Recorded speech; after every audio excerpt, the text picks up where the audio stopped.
দর্শক শ্রোতা, আমার প্রাণপ্রিয় ভাতিজা, সে ভাতিজার ফুচকার দোকান আপনাদেরকে দেখাচ্ছি। দেখেন পরিবেশনায় কত সুন্দর। রোদের জন্য ভালোভাবে আপনাদেরকে দেখাতে পারছি না, তারপরেও দেখতে পারছেন। আপনারা এই ফুচকার দোকানটা আপনারা পাবেন ক্যাম্প রোড চৌরাস্তার মোড় থেকে একটু সামনে আগালেই তার দোকানটা পেয়ে যাবেন।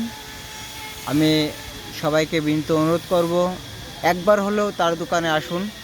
এই ফুচকাটা চটপটি তারা একবার খেয়ে যান, মনে হয় একবার খেলে আপনাকে আবারও আসতে হবে।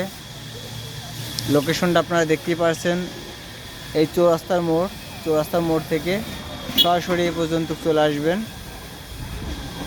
দেখতে পাচ্ছেন যে ফুচকা দোকান। ধন্যবাদ জানাই সকল দর্শক ভাইদেরকে। অবশ্যই আসবেন এখানে।